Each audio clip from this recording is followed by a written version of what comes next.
Hello दोस्तों, मैं बादल इस वाले गीता क्लास में आपका स्वागत है। दोस्तों जो है कि हमारी मैथ इस वाली क्लास चली हुई है, तो मैथ इस वाली क्लास में हम जो है जो हमारी सीरीज चली हुई है वो जो है हमारी चली हुई है सुपर टेट रीट या कोई भी जो है हमारे टीचिंग एग्जाम में जो हमारे मैथ आते हैं, जो प्रीवियस ईयर में हमारे मैथ के क्वेश्चन पूछे गए हैं वो हम जो है इस सीरीज में कर रहे हैं, जो कि आपके जो है एग्जाम में पूछे जाएंगे या आपके एग्जाम से बहुत ज़्यादा आप एग्जाम के लिए बहुत ज़्यादा इंपॉर्टेंट होने वाले हैं। तो क्वेश्चन आज के देखते हैं, आज के हमारे क्वेश्चन क्या है। तो आज का हमारा क्वेश्चन नंबर 16 है, कोई राशि 10 वर्ष में 3 गुनी हो जाती है।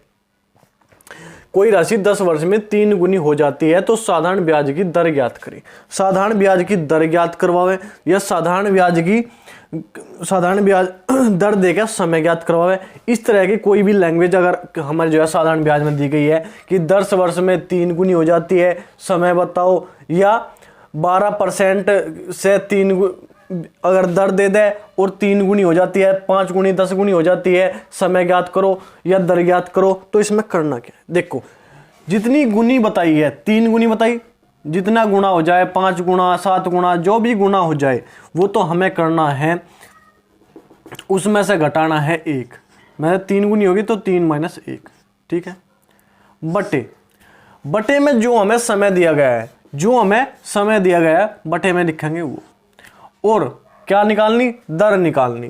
दर हमें निकालनी, गुणा करेंगे 100 की, ठीक है।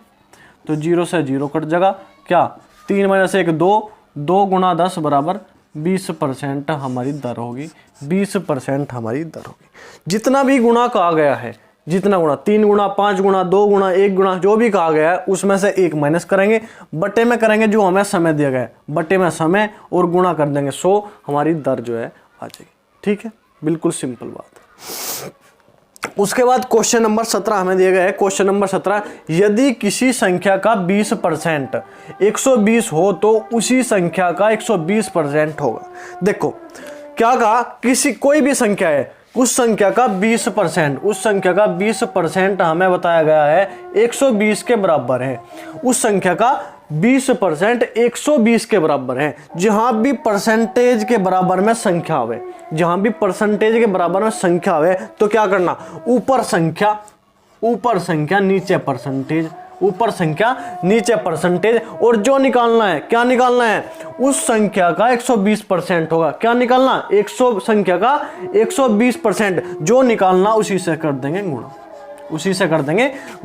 0 से काट 0, 2 से काट देंगे 6 बार, 12 × 72, 720 हमारा आ जाएगा। 720 हमारा है। देखो जहां भी परसेंटेज के बराबर संख्या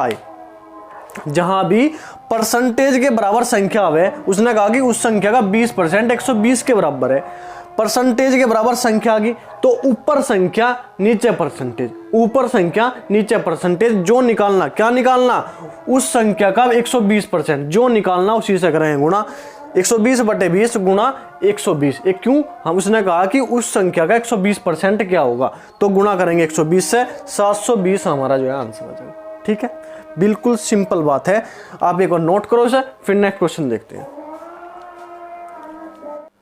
क्वेश्चन नंबर 18 में क्या दिया गया है। क्वेश्चन नंबर 18 में दिया गया है, निम्नलिखित में सबसे छोटी भिन्न कौन सी है।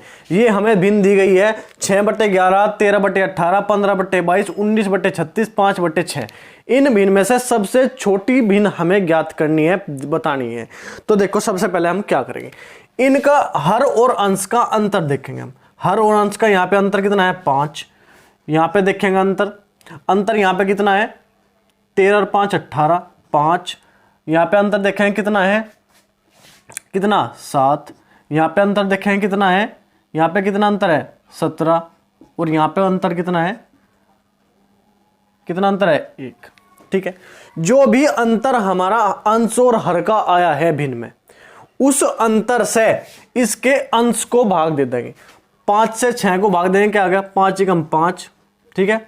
5 × 5 1 बचेगा, 5 दूनी 10, 1.2 आ गया।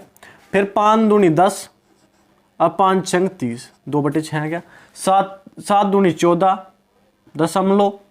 1 बचा, 7 × 7 ये आ गया। 17 × 17, ठीक है, 2 बचे, 17 × 17 1.1 आ गया। फिर 1 से कितना आ गया, 1 × 5, ठीक है। जो भी हमें जो अंतर से हमने अंश को भाग दिया, अंतर से अंश को भाग देना है, अंतर से अंश को भाग देने के बाद जो भी संख्या हमारे पास है उसमें ये देख लो कौन सी छोटी है, 1.2, इससे छोटा कितना है 1.1, तो क्या है हमारी संख्या सबसे छोटी, ये है हमसे। इसमें संख्या कौन सी थी 19/36, 19/36 हमारी संख्या है जो कि सबसे छोटी है। अगर बड़ी संख्या की बात करें तो क्या है 5, मतलब 5/6 हमारी संख्या जो है सबसे बड़ी है। बिल्कुल सिंपल बात। ऐसे आप जो है अंश और हर का अंतर लेके अंतर से अंश को भाग दे दो, मतलब ऊपर जो संख्या है अंश वाली उससे भाग देंगे, जो भी हमारा होगा उसे चेक कर लेंगे कौन सा छोटा है कौन सा बड़ा है, वही संख्या हमारी छोटी या बड़ी होगी। ठीक है, 19/36 हमारा आंसर हो जाएगा। क्वेश्चन नंबर 19 हमें क्या देगा, एक आयत की लंबाई में 25% की वृद्धि होती है। आयत की एक आयत है उसकी लंबाई में 25% की वृद्धि होती है, उसकी चौड़ाई कितने प्रतिशत घटा दी जाए, उसकी चौड़ाई कितनी प्रतिशत घटा दी जाए ताकि उसका क्षेत्रफल एक समान बना रहे। जो पहले क्षेत्रफल था वही बाद में रहे, मतलब उसकी लंबाई में तो वृद्धि कर दी तो चौड़ाई में कितनी कमी करनी पड़ेगी।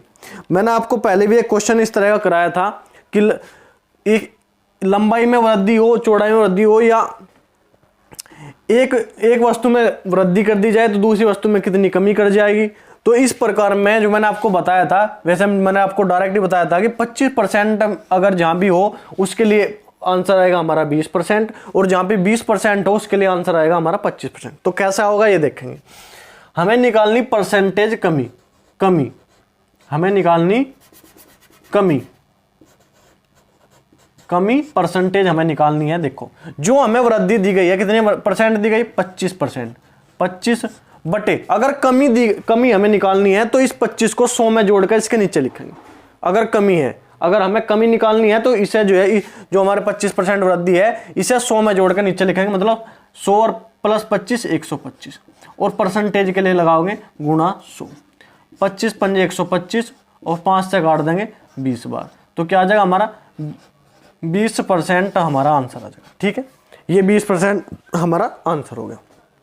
अगर हमें यहाँ पे वृद्धि निकालनी हो, अगर वृद्धि निकालनी हो और ये हमें जो है कमी दी गई हो, वृद्धि अगर निकालेंगे तो कमी दिए गए, जो हमें कमी दिए गए उसे जो है अगर वृद्धि निकालेंगे तो 100 में से घटा के हमें नीचे लिखनी, अगर कमी निकालनी तो 100 में जोड़कर लिखनी, अगर वृद्धि निकालनी तो 100 में से घटाकर लिखनी नीचे, और परसेंटेज के लिए गुना 100 करना हमारा जो है बिल्कुल सिंपल बात। जैसे मैंने आपको बताया था इस तरह क्वेश्चन में 25 जहाँ पे 25 की वृद्धि या कमी हो उसके लिए हमारे जो है आंसर आएगा 20, अगर 20 यहाँ पे दिया गया हो तो उसके लिए आंसर आएगा 25। तो इस तरह की अगर लैंग्वेज है और आपके एग्जाम में आता है क्वेश्चन 25% वाला तो डायरेक्ट आप 20 आंसर लगा सकते हो। यदि 20 वाला आंसर यहाँ पे 20 आता है क्वेश्चन में तो उसके डायरेक्ट आप आंसर लगा सकते हो 25%। ठीक है, तो आप इसे एक और नोट करो, फिर नेक्स्ट क्वेश्चन देखते हैं।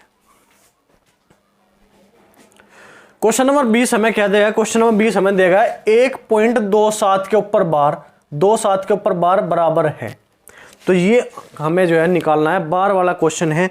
तो हम देखो इसे 1.27 को हम क्या लिख सकते हैं, यहां लिख सकते हैं हम 1 प्लस 0.27 के ऊपर बार। ठीक, 27 के ऊपर बार, तो 1 प्लस 27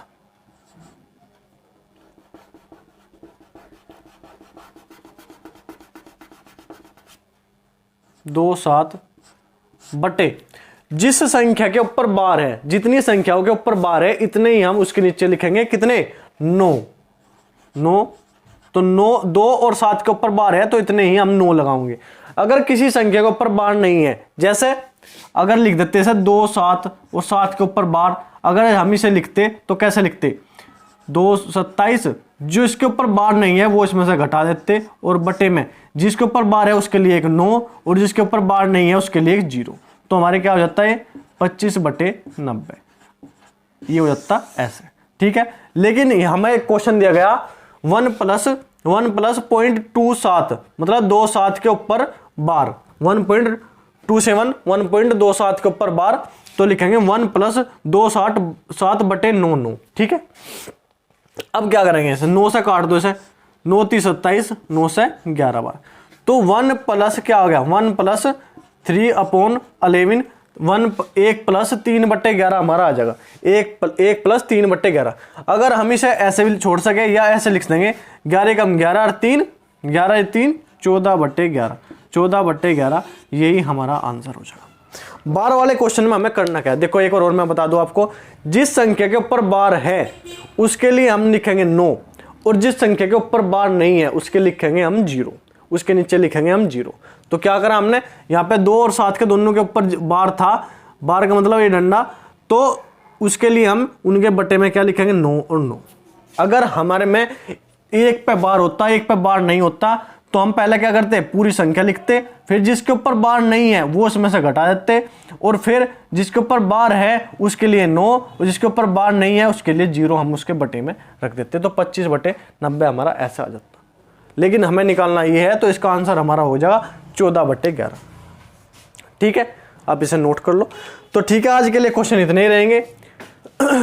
मैं आपको पूरी कोशिश कर रहा हूं कि जो अभी आपके प्रीवियस ईयर में रीट हो या जो है सुपर टैट हो, इसमें जो प्रीवियस ईयर में क्वेश्चन आए हुए हैं वो आपको सारे एक एक क्वेश्चन में करा दूंगा। तो ठीक है, आपको जो अगर वीडियो अच्छी लग रही हो, डिस्कशन आपको अच्छा लग रहा हो, तो वीडियो को लाइक करो, ज़्यादा से ज़्यादा शेयर करो, और जो है आप कमेंट करके भी बताया करो कि हम जो है आपके समझ में आ रहा है क्वेश्चन या आपको समझ में नहीं आ रहा है। तो ठीक है, आज के लिए इतना ही। धन्यवाद। जय हिंद।